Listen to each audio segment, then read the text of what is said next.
की बड़ी बहस में आपका स्वागत है। मैं हूं आपके साथ सौरभ जौहरी। छत्तीसगढ़ में नए शिक्षा सत्र की शुरुआत से पहले एक सरकारी आदेश ने बड़ा राजनीतिक विवाद खड़ा कर दिया। स्कूल शिक्षा विभाग ने सरकारी स्कूलों में मंत्र पाठ का निर्देश दिया है। सुबह सरस्वती वंदना और अन्य प्रार्थनाएं, दोपहर में भोजन मंत्र और छुट्टी के समय गायत्री मंत्र सरकार इसे भारतीय संस्कृति, अनुशासन और संस्कार से जोड़ रही है, जबकि विपक्ष से सरकारी स्कूलों में राजनीतिक एजेंडा लागू किए जाने की बात कह रहा है। बता दें कि गर्मी की छुट्टियों के बाद 16 जून से स्कूल खुलने जा रहे हैं। इसी बीच स्कूल शिक्षा विभाग ने सत्र 2026-27 के लिए निर्देश जारी किए। आदेश के मुताबिक स्कूल खुलने पर प्रार्थना सत्र होगा, दोपहर भोजन मंत्र और छुट्टी के समय गायत्री मंत्र का पाठ कराया जाएगा। साथ ही शाला प्रवेशोत्सव, तिलक से स्वागत, नामांकन अभियान, फ्री किताबें, यूनिफॉर्म, साइकिल वितरण और ड्रॉप आउट बच्चों को वापस लाने पर भी जोर दिया गया है। आदेश सामने आते ही विपक्ष ने सरकार पर निशाना साधा। कांग्रेस का आरोप है कि सरकारी स्कूल किसी एक विचारधारा या धार्मिक पहचान के नहीं होते और यहाँ सभी समुदायों के बच्चे पढ़ते हैं। ऐसे में धार्मिक मंत्रों को अनिवार्य बनाना उचित नहीं है। वहीं सरकार का जवाब है कि ये किसी धर्म विशेष का एजेंडा नहीं, बल्कि भारतीय संस्कृति, अनुशासन और मूल्य आधारित शिक्षा का हिस्सा है। सरकार का दावा है कि इससे बच्चों में सकारात्मकता और संस्कार विकसित होंगे। बहरहाल, छत्तीसगढ़ में स्कूलों में मंत्र पाठ के आदेश ने शिक्षा से ज्यादा सियासत को गरमा दिया है। सरकार इसे भारतीय संस्कृति, अनुशासन और संस्कार से जोड़ रही है, तो विपक्ष से सरकारी शिक्षा व्यवस्था में विचारधारा थोपने की कोशिश बता रहा है। अब देखना होगा कि यह पहल बच्चों के विकास का माध्यम बनती है कि या राजनीतिक बहस का बड़ा मुद्दा।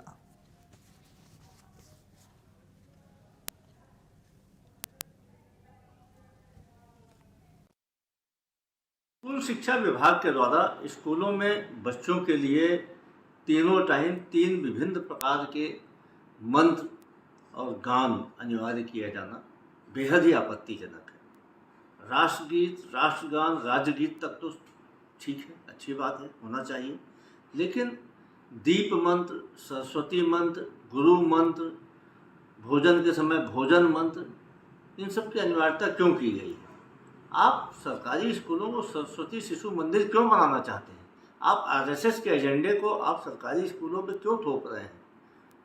आपको मालूम होना चाहिए कि सरकारी स्कूलों में इस देश के हर धर्म, हर जाति, हर संप्रदाय के लोग पढ़ने आते हैं, हर वर्ग के लोग पढ़ने आते हैं। आपके इस निर्णय से कुछ लोगों को आपत्ति होगी। हिंदुस्तान सर्वधर्म संभाव वाला देश है। हिंदुस्तान में संवैधानिक रूप से हम लोग धर्मनिरपेक्ष, पंथ निरपेक्ष देश के निवासी हैं। ऐसे में आप अपने एजेंडे को, अपने पॉलिटिकल एजेंडे को इस प्रकार स्कूलों में थोप रहे हैं, इसका सर्वथा अनुचित है और कांग्रेस पार्टी इसका विरोध करती है। देखिए, कांग्रेस को विरोध कर रहे हैं करके वो आज सनातन का विरोध कर रहे हैं। कोई मंत्रोच्चार होने से बच्चों में संस्कार आएगा, कोई प्रकार की कुरीति नहीं आएगी, उसमें एक अच्छा उसका पॉजिटिव सकारात्मक ही प्रभाव पड़ेगा। दूसरी बात, राष्ट्रगान, राष्ट्रगीत, राजगीत, ये जब हम कर रहे हैं तो उनमें तो कांग्रेस के लोगों को स्वागत करना चाहिए। आप विरोध करके आप चाहते हैं कि बच्चे राष्ट्रगीत न गाएं, आप चाहते हैं बच्चे राष्ट्रगान न जाने, या आप चाहते हैं कि बच्चे राजगीत न गाएं, या आप चाहते हैं कि छत्तीसगढ़ के महापुरुषों के, देश के महापुरुषों का वाचन न हो? मतलब कांग्रेस विरोध करना है करके महापुरुषों का विरोध कर रही है, कांग्रेस विरोध करना है करके भारत माता का विरोध कर रही है, कांग्रेस विरोध करना है करके वो छत्तीसगढ़ महतारी का अपमान कर रही है। और कांग्रेस के लोग अगर बच्चे भोजन ग्रहण करने के पहले अगर भोजन का मंत्र कर लेंगे तो एक संस्कार ही आएगा, सकारात्मकता आएगा, भोजन के प्रति प्रेम बढ़ेगा, भोजन के प्रति सम्मान बढ़ेगा। कांग्रेस के लोग क्या चाहते हैं कि बच्चे बिल्कुल असंस्कारी रहें क्या? मैं पूछना चाहता हूँ।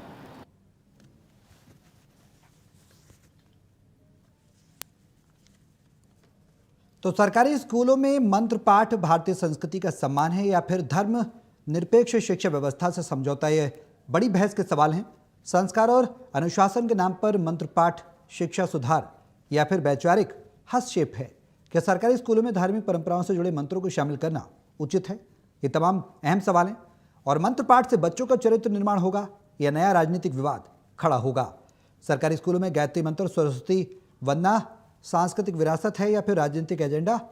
क्या शिक्षा के मंदिर में संस्कृति का पाठ पढ़ाया जाना सही है, यह जो पढ़ाया जा रहा है, या फिर सियासत का पाठ है? ये तमाम अहम सवाल हैं और आज इसी मुद्दे पर हम चर्चा करेंगे। तमाम गेस्ट हमारे साथ मौजूद हैं। प्रवक्ता हैं बीजेपी के पैनलिस्ट दयावंत थार बांदे जी हैं, विनय शुक्ला जी हैं हमारे साथ इस चर्चा में शामिल हैं। प्रवक्ता कांग्रेस के हैं। बहुत स्वागत है आपका इस चर्चा में शामिल होने के लिए और इंडिया न्यूज़ पर आकर समय देने के लिए। अब पहला सवाल मेरा विपक्ष के साथी विनय शुक्ला जी आपसे ही है।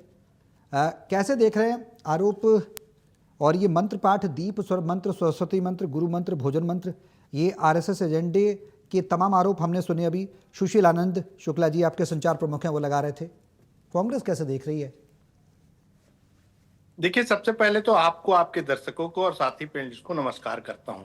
भारतीय जनता पार्टी के दोहरा चरित्र का यह परिणाम है कि अब बच्चों को भी राजनीतिक, जहां स्कूल में पाठ पढ़ाया जाता है, राजनीतिक नहीं होनी चाहिए जिस स्कूल में, लेकिन ये भारतीय जनता पार्टी की सरकार है, कुछ भी कर सकती है। पिछले साल 10,000 स्कूल बंद कर दिए इन्होंने। शिक्षा के स्तर को बढ़ाने का मन बनाना चाहिए, छत्तीसगढ़ में शिक्षा के स्तर को और ऊंचा ले जाना चाहिए, लेकिन चूंकि भारतीय जनता पार्टी अपने आरएसएस विचारधाराओं को थोप कर ये दर्शाना चाहती है कि छत्तीसगढ़ में भारतीय जनता पार्टी अब शिक्षकों और हमारे स्टूडेंटों को भी अब वो पाठ पढ़ाने लग गए आरएसएस के। मैं आपको ये कहना चाहता हूं कि जो जहां शिक्षक का क्षेत्र आता है वहां राजनीतिकरण नहीं होना चाहिए, चाहे वो कोई भी पार्टी का हो। बच्चों को, हमारे बच्चे अगर सरकारी स्कूल में पढ़ रहे हैं तो जैसा चल रहा था अभी तक वैसा चलना चाहिए। क्योंकि भारतीय जनता पार्टी का नया नया एक्सपेरिमेंट होता है, कुछ करने का जो मनसा होता है, कुछ खाली पीली बैठे हुए हैं, कुछ योजना तो ला नहीं रहे हैं, जो स्कूल जर्जर है उसको बना तो नहीं रहे हैं। उल्टा जो स्कूल में शिक्षक को पढ़ाना चाहिए वहां पे अपने भारतीय जनता पार्टी के कार्यकर्ता वहां अध्यक्ष के रूप में, विकास समिति के रूप में वहां काम करते हैं। और मैं तो यहाँ भी देखा हूं कि जो भारतीय जनता पार्टी के कुछ ऐसे अध्यक्ष हैं जो दारू पीकर झंडा फहराते हैं। तो ये विचारधारी भारतीय जनता पार्टी का है। मुझे नहीं लगता कि ये जो निर्णय लिए हैं वो सही हैं। ठीक है, आप प्रवक्ता बीजेपी के हमारे साथ हैं। दयावंत जी, जवाब दें आपके निर्णय पर आपत्ति है कांग्रेस को? आपके देखिए, विनय जी ने बहुत सारी बातें कही, उसमें जो आज विषय आपने जो रखा है मंत्रोच्चार पे, उसमें उन्होंने कोई चर्चा नहीं की। इसलिए चर्चा नहीं की कि उनको पता है कि इस पे विरुद्ध विषय उनके नेता ने कहा, वो भी गलत है कि ये सब चीजें स्कूल में नहीं करना चाहिए मंत्रोच्चार के। उन्होंने कमियां गिनाई। कमियां किसकी गिनाई? ये विद्यालय बंद हो गए, ये है वो है, नहीं, झूठ का एक पुलिंदा उन्होंने अभी आपके सामने रखा है। तो मैं मूल विषय पे आता हूं, बंद नहीं हुए हैं, है ना, मैं मूल विषय पे आता हूं। विनय जी, मैं मूल विषय पे आता हूं, है ना। वास्तविक में जो सांस्कृतिक धरोहर है भारत की, हम उस सांस्कृतिक धरोहर का एक बड़ा प्रवाह, जो कि हमारे नौनिहाल बच्चे जो विद्यालय में प्रवेश से लेकर के और संस्कार के आयु तक का जो उनका एक सीढ़ी चलती है ना, उस पे हम डालना चाहते हैं उन्हीं भाव से। क्यों? क्योंकि ये धरती जो है वो माता कौशल्या की धरती है, जहां माता कौशल्या जन्म ली, और भगवान श्री रामचंद्र जी का नौनिहाल है, जो भारत के प्रमुख रूप से केंद्र भगवत हैं वो, है ना, जिनके बताए हुए आदर्शों में पूरा भारत चलता है। और वास्तविक में ये जो मंत्रोच्चार से लेकर के, गायत्री मंत्र से लेकर के, शांति मंत्र से लेकर के भोजन मंत्र, ये वास्तविक में सांस्कृतिक धरोहर के प्रवाह को और तीव्र करेगा। और वैसे भी भारत आध्यात्म का भारत है। स्वयं स्वामी विवेकानंद जी छत्तीसगढ़ के पावन धरा पे एक महत्वपूर्ण समय उन्होंने बिताया। उन्होंने भी कहा कि शिक्षा हमारे देश की, हमारी संस्कृति की इस प्रकार से होनी चाहिए कि वास्तविक में एक चरित्र का निर्माण विद्यार्थियों के अंदर हो। तो हम उन मंत्रों का जब अर्थ को देखें, संस्कृत में ना समझ पाए तो उसके अर्थ को भी देखें। तो अर्थ क्या है? हम साथ साथ बैठें, हम साथ साथ भोजन करें, हम साथ साथ बातें करें, हम एक दूसरे में समरस रहें, एक दूसरे के भावनाओं का सम्मान करें। यह जो भोजन है ये हमारे सर्वांगीण विकास के वैचारिक भावों का प्रदर्शन करने वाली भविष्य की एक ऊर्जा है। हम इन्हीं बातों को तो कह रहे हैं। तो ये किसी भी प्रकार से किसी धर्म विरुद्ध विषय नहीं है। ये वास्तविक में भारतीय संस्कृति का मूल भावों का संरक्षण और संवर्धन का ही काम है। इसलिए कांग्रेस को इसके साथ में सहमत होना चाहिए, किसी भी प्रकार से उनको विरोधाभास नहीं करना चाहिए। यदि वो विरोधाभास करते हैं तो इसको यदि वो धर्म आधारित देखेंगे तो भी सनातन का वो विरोधी कल भी थे, आज भी है और आगे भी सनातन विरोधी भावों से ही इस बात का प्रकटीकरण कर रहे हैं। तो ये ठीक नहीं है। और आपका दोहरे चरित्र को देश जो है बहुत पहले से जान चुकी है। छत्तीसगढ़ की जनता ने 15 साल भाजपा के शासन के बाद 5 साल आपको अवसर दिया, 5 साल में भी आपके चरित्र को जान गई है। इसलिए आप जबरदस्ती का मुद्दा विहीन होने के बाद कम से कम धार्मिक भावों के अनुरूप जो मंत्र है, जो हमारी सांस्कृतिक धरोहर है, उसको ना छेड़ें, उन विषयों पे किसी प्रकार से गलत बयानबाजी ना करें। एक दूसरी बात, जिस प्रकार से इन्होंने कहा कि 10,000 स्कूल बंद कर दिए, इनका वास्तविकता जो है ये झूठ का पुलिंदा है।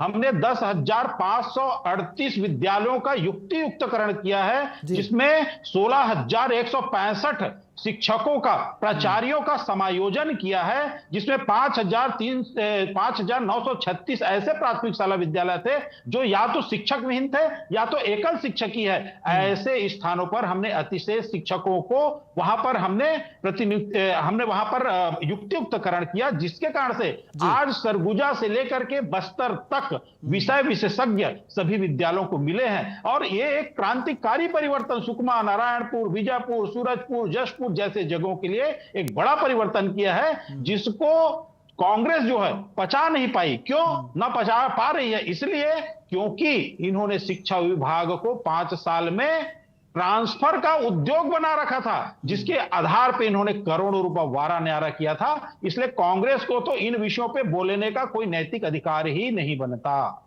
ठीक है दयावन जी, कांग्रेस ये कह रही है कि स्कूल में हर धर्म के बच्चे पढ़ते हैं और ये जो मंत्रोच्चारण है सबके गले से नहीं उतरेगा। चलिए एक धर्म, हिंदू धर्म के बच्चे जितने पढ़ रहे होंगे वो तो आत्मसात करेंगे ही, क्योंकि उनकी तो संस्कृति सभ्यता है, लेकिन अगर कुछ और धर्म के लोग होंगे तो उनको कहीं ना कहीं नागवार गुजर सकता है। इस पर आपका जवाब क्या है सर?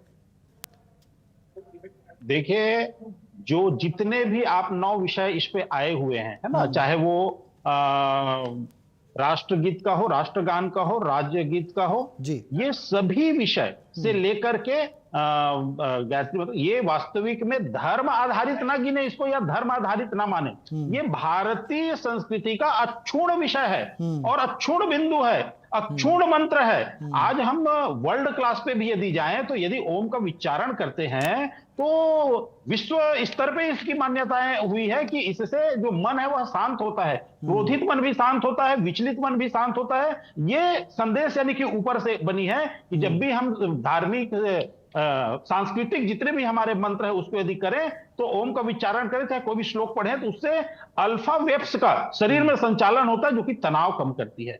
आज बच्चों में कई प्रकार से मोबाइल के कारण से एक डिडक्ट के नाम से उनके पास बहुत सारा समय देने को हो जा रहा है, साथ ही साथ उसमें वो लिप्तता भी पाई जा रही है। इस प्रकार से यदि हम कोई नए प्रायोजन को, अपने संस्कृति को, सभ्यताओं को, है ना, हमारे वैचारिक भावों को, भारत के मूल भावों को, ऋषि मुनि संत महात्माओं के जीवनी को यदि उनको देते हैं तो उनको जीवन जीने की भाव, जीवन जीने की कला और जीवन जीने का रास्ते जो है वो प्रगत रूप से हट करके भारतीय भावों के अनुकूल होगा।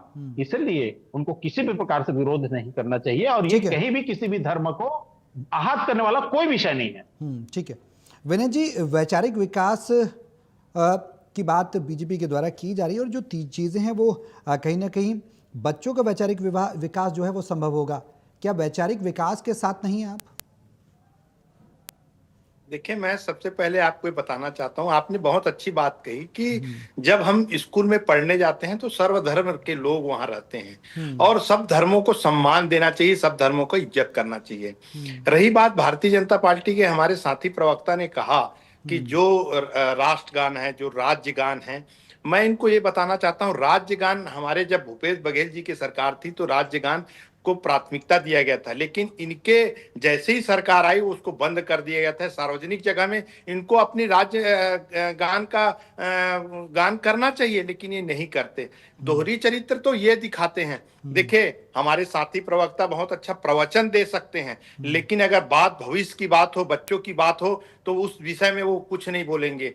जो चीज अभी तक चलते आ रही है, पिछले कई वर्षों से हमारे देश में जो शिक्षा का स्तर को ऊंचा बढ़ाना चाहिए। मैं आपको बताया कि ये बहुत आसानी से इतने सफाई से झूठ बोले कि 10,000 स्कूल हमारे बंद नहीं हुए हैं। आपको ये बता दूं, छत्तीसगढ़ में 10,000 और पूरे देश में 90,000 स्कूल बंद हुए हैं। इनको जरा डाटा का ज्ञान नहीं है। नरेंद्र मोदी जी ने पूरे भारत देश में 90,000 स्कूलों को बंद किया है। शिक्षा के स्तर को ऊंचा बढ़ाना चाहिए। आप दूसरे कंट्री चले जाइए, शिक्षा फ्री रहती है, लेकिन हमारे यहाँ प्राइवेट स्कूलों को ज्यादा महत्व देते हैं। ये अगर योजना इनको सरकारी स्कूल में लागू करना था तो साथ साथ पूरे प्रदेश में जो प्राइवेट स्कूल हैं उनको भी बोलना चाहिए कि चलो भाई आप भी इसमें शामिल हो जाएंगे। लेकिन नहीं, जहां से इनको मोटी रकम आती है, जहां से इसको, वहां पे जो गरीब बच्चे पढ़ नहीं सकते, गरीब बच्चे सरकारी स्कूल में पढ़ रहे हैं और प्राइवेट स्कूल में मोटी मोटी पैसा लेते हैं, पेमेंट ज्यादा बढ़ाते हैं, पुस्तक कॉपी का ज्यादा रेट रहते हैं, इनके बारे में कुछ नहीं बोलेंगे। ठीक है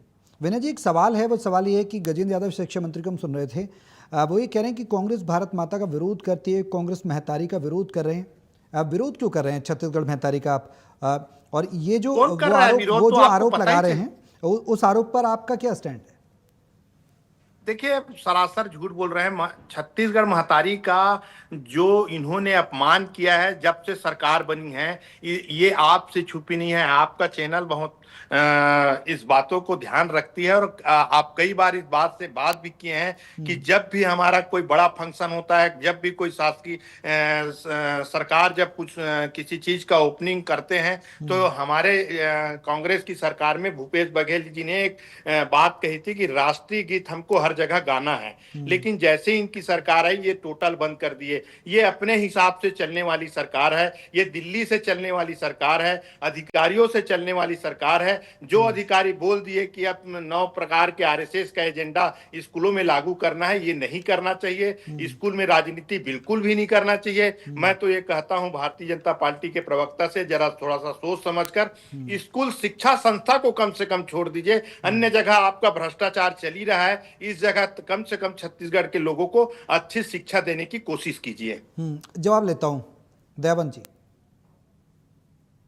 देखिए, विनय भैया बोल रहे थे कि ये प्राइवेट स्कूलों के लिए आदेश नहीं है, तो ये किसी विद्यालय को छोड़ने के लिए अलग से कोई आदेश नहीं। ये पूरे छत्तीसगढ़ के प्राथमिक शाला से लेकर के हायर सेकेंडरी स्कूल कक्षा 12वीं तक के, प्राइवेट से लेकर के शासकीय से लेकर अर्ध शासकीय से लेकर के, है ना, सभी विद्यालयों के लिए आदेश है। उनको जानकारी नहीं है, इसलिए शायद वो अज्ञानतावश ऐसा बोल रहे होंगे। तो ऐसा उनको मिथ्या तरीके से उनको इस प्रकार से बातें नहीं रखनी चाहिए। एक बात। दूसरी बात है कि ये वास्तविक में बौद्धिक विकास के लिए बहुत ही बड़ा होगा, बच्चों के अंदर एक शांति प्रिय भाव के लिए बड़ा होगा। यह नैतिक शिक्षा और भारतीय संस्कृति के विरासत का एक बहुत बड़ा गौरव हिस्सा तैयार होने वाला है। परंपरा का सम्मान होगा, समरसता समन्वय का भाव होगा। इसलिए इस प्रकार से इनको नहीं रखना चाहिए इन बातों को।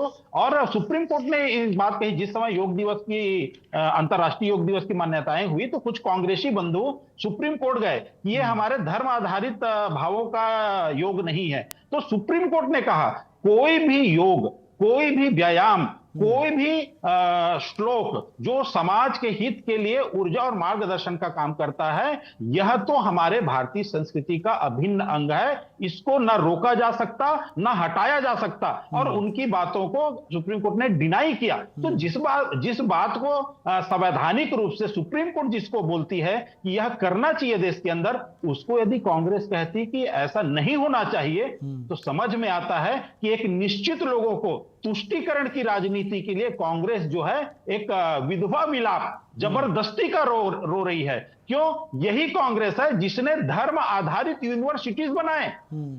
यही कांग्रेस है जो भारतीय संविधान डॉक्टर भीमराव अंबेडकर जी में जिन्होंने कहा कि धर्म आधारित आरक्षण नहीं हो सकता, इन्होंने कर्नाटक जैसे प्रदेश में धर्म आधारित 4% आरक्षण दिया। संविधान को कुचलने से लेकर के ठगने का काम यदि भारतवासियों को कर रही है, तो ये दोहरा चरित्र जीने वाली ठग कांग्रेस कर रही है। इनको बाज आना चाहिए। इसीलिए ये लोग कहीं पर भी आज जीतने की स्थितियों पे नहीं आ रहे हैं और बुरी तरीके से हर चुनाव को ये लोग बुरी तरीके से हार रहे हैं। ठीक है विनय जी, जवाब। देखिए, अब मैं अपने साथी प्रवक्ता से क्या बताऊं कि जब तक कांग्रेस का नाम ये ना ले लें, मुझे लगता है इनका दिन भर का खाना पचता नहीं है। कांग्रेस के बिना ये कुछ कर ही नहीं सकते। अगर कोई काम ये करना भी चाहते हैं तो ये अगर वो काम फेल हो जाए तो सारा दोषारोपण कांग्रेस को दे देते हैं। मैं मानता हूं कांग्रेस ने देश में राज किया और अपनी गलतियों की वजह से वर्तमान में विपक्ष में बैठे हैं। कुछ सुधार की जरूरत है, हम अपनी सुधार की जरूरत कर रहे हैं, अपनी सुधार को लोगों तक पहुंचा रहे हैं कि हमारी जो विचारधारा है, कांग्रेस की विचारधारा है, जियो और जीने दो, सभी धर्म को समान अधिकार दो, सभी धर्म के जो देवता देवी देवता है उसको पूजो। मैं भी चूंकि हिंदू हूं लेकिन मैं विचारधारा सर्वधर्म को रखता हूं, सभी धर्मों का समान अवसर मिलना चाहिए। सवाल यह है कि जिस स्कूल में हम अगर राष्ट्रगान और अभी अभी आपने कहा कि प्राइवेटों में हो गया है, तो जब हम भोजन केवल सरकारी स्कूल में मिलता है, प्राइवेट स्कूल में भोजन नहीं मिलता, जानकारी के लिए आपको बता दूं। और दूसरी बात, प्राइवेट स्कूल में जो मनमाने तरीके से पैसा वसूला जाता है, जो फीस लिया जाता है, जो पुस्तकों को एक ही जगह केंद्रित किया जाता है, उनके बारे में आपको नहीं सोचना है। इसलिए नहीं सोचना है क्योंकि वो उधर से पैसा आ रहा है आपके पास। ये बच्चों का विकास नहीं है। बस सरकारी स्कूल में आपको इतने सारे नियम कानून लागू करना है जो अनुचित है। अरे भाई, जैसे चल रहा था चलने दीजिए, क्या दिक्कत है? आपके पास समय नहीं है, आपके पास लोगों को विकास करने का समय नहीं है, इसलिए ये प्रपंच आप अपना रहे हो। और आपकी दूसरी मंशा ये है कि जो आरएसएस के विचारधारा है उसको आप इसके बच्चों को बनाना चाहते हो। जो आजादी में डरपोक और कायर जैसी भूमिका निभाई है, उसको आप देश में ये बताना चाहते हो कि हमने देश की सेवा की है। ये सारे लोग जानते हैं। आप विचारधारा थोपिए मत। जो स्कूल के शिक्षक जैसा चल रहा था उसको चलाइए, ये सारा प्रपंच को दूर रखिए शिक्षा विभाग से कम, मुझे ऐसा लगता है। दयावन जी, विचारधारा थोपी जा रही है कि बीजेपी के द्वारा? जवाब जी, विनय जी को इस बात का ध्यान होना चाहिए। ये जिस प्रकार से देश और राष्ट्र के हित की बात करते हैं, यही कांग्रेस है जिसने भारत माता के दो टुकड़े किए। यही कांग्रेस है जिसने भारत माता के दो टुकड़े, विनय जी, दो टुकड़ा करने वाले का पाप यदि है तो वो कांग्रेस के अनीति। चलिए, हम उसके लिए विपक्ष में बैठे हैं ना, गलती हो गई हमसे। नहीं, हम अपनी गलती मानते हैं, आप अपनी गलती मानो। ऐसा नहीं, हम तो भारत माता के दो टुकड़े करने का पाप। बस हिंदू मुस्लिम की लड़ाई करना आपकी आदत है। हिंदू मुस्लिम करना दो टुकड़े, हिंदू मुस्लिम का लड़ाई धर्म को बांटना चाहते हो, आपस में स्वीकार करिए। कम से जिस कम प्रकार से आप कांग्रेस की बात कर रहे हैं, मैं उसी बात को बोल रहा हूं। एक बात। दूसरी बात, भारतीय संविधान में डॉक्टर भीमराव अंबेडकर जी ने पंथ निरपेक्षता कही थी। पंथ निरपेक्षता सिर्फ सनातन में व्यवस्था है पंथ की, चाहे वो सतनाम पंथ हो, चाहे खालसा पंथ हो, चाहे सनातन पंथ हो, ये व्यवस्था सनातन में सिर्फ पंथ की। आपने जब इंदिरा गांधी की सरकार आई तो इंदिरा गांधी ने, जो कि स्वयं मुस्लिम थी, उसने धर्मनिरपेक्ष किया। और धर्मनिरपेक्ष इसलिए किया ताकि सनातन को कुचला जा सके, और वहां तक आपने कुचला। यही कांग्रेस है जिसने 18 वकीलों को भगवान श्री रामचंद्र जी के जन्म स्थली के विरुद्ध में आपने लड़ाई। यही कांग्रेस है जो सदैव से शुरू से लेकर अंतिम तक सनातन का विरोध करते आई। जब तब सनातन की, धर्म की, संस्कृति की, सभ्यताओं की बात आती है, तब कांग्रेस विपक्ष में खड़ी मिलती है। और इसी का कारण है सनातनी आपको इतना पीछे धकेल रहे हैं कि आज आपको एक सीट के लिए तरसना पड़ रहा है, विनय जी। और इस चीज की जब तक आप सुधार नहीं करेंगे, आने वाले समय में आपका और बुरा हश्र होने वाला है। विनय जी, मैं आपसे एक कमेंट लेना चाहूँगा क्लोजिंग की। अगर इस तरीके की जो शुरुआत इनिशिएटिव लिया जा रहा है उसमें आपत्ति आपने बताई है, बातें अपनी रखी हैं, लेकिन आने वाले समय में कांग्रेस का रुख क्या रहने वाला है? क्योंकि बीजेपी ने तो ये बात स्पष्ट कर दी है कि मंत्रोच्चारण से मानसिक शांति मिलती है और बच्चों को वो अपनाना भी चाहिए। एक सही दिशा में वो बता रहे हैं कि पहल है जिससे कि मानसिक और वैचारिक विकास भी होगा। आपका विरोध है, विरोध को लेकर आगे और कांग्रेस प्रदेश में क्या कुछ करेगी, किस तरह से अपनी बात रखेगी, शॉर्ट में बताइएगा सर। देखिए, हम आपको आपके चैनल के माध्यम से आपके दर्शकों को मैं इतना ही कहना चाहता हूं कि शिक्षा हमारे देश की मंदिर है और शिक्षा से ही हमारा देश आगे बढ़ रही है। शिक्षा के शिक्षा के अंदर आप राजनीतिकरण कर रहे हैं, मुझे लगता है कि ऐसा नहीं करना चाहिए। राजनीतिकरण आप और दूसरे जगह कीजिए, बदला लेना है और किसी जगह लीजिए, आपको विचारधारा अपना बनाना है और किसी जगह लीजिए, लेकिन जो शिक्षा है उसके जो बच्चों का बेस है उस बेस को कमजोर ना कीजिए। आप ये ना थोपिए कि इससे आप संस्कार बनेंगे। हर बच्चे संस्कारिक होते हैं, उनके माँ बाप और गुरुजन आदर्श होते हैं, सबको समान अधिकार होता है, सभी धर्म समान होते हैं। मुझे ऐसा लगता है कि ये गलत है और आप इसको सुधार कीजिए। हम आपके गलतियों को ही आईना दिखाएंगे, क्योंकि विपक्ष में होने के कारण हम आपकी गलत को ही बोलेंगे, गलत में ही आपके जो गलत करोगे उसी के अधिकार के लिए लड़ेंगे। अन्यथा आपकी सरकार है, आप कुछ भी कर सकते हो। आप छत्तीसगढ़ को 5 साल में कोई भी स्थिति में ले जा सकते हो। वर्तमान समय में जनता ये जान नक्सल चुकी है मुक्त कि हुआ है ना आपकी विनय सरकार जी, पूरी तरह छत्तीसगढ़ नकारी। नक्सल मुक्त हुआ। गृह मंत्री अमित शाह के कई दौरे हुए, विकास की दिशा में तो बह रहा है। विष्णुदेव साय जी के नेतृत्व में, ये बात तो बीजेपी लगातार दावे भी करती रही है, और आप कह रहे हैं कि देखिए, अगर नहीं हो रहा। विकास के दौर पे बह रहा था तो अभी वर्तमान समय में चुनाव हुए, उपचुनाव, तो ये अगर सरकार अच्छी रहती तो मुझे लगता है कि कांग्रेस की सीट नहीं आती। ठीक है। लेकिन 19-20 का फर्क है, 8 और 7 का स्कोर था। कोई बहुत बड़ी जनता इनको नकार चुकी है। कांग्रेस ठीक है। इतनी छोटी हो गई कि पार्षद का चुनाव जीत के खुश रहे। विनय ठीक भैया, है, हमारे समय 3 ठीक है। नगर पंचायत अध्यक्ष देवन जी, विनय जी, समय थोड़ा कम है, मुझे पार्षद आपको दोनों को रोकना पड़ेगा। ठीक है, समय थोड़ा कम है देवन जी, आगे फिर चर्चा में जुड़ेंगे तो फिर और बहुत सी चर्चा करेंगे। बहुत शुक्रिया आप दोनों का इस चर्चा में शामिल होने के लिए। तो बड़ी बहस में आज मुद्दा था कि क्या संस्कृति मंत्रोच्चारण, दीप मंत्र, सरस्वती मंत्र से शिक्षा का विकास होगा, बच्चों के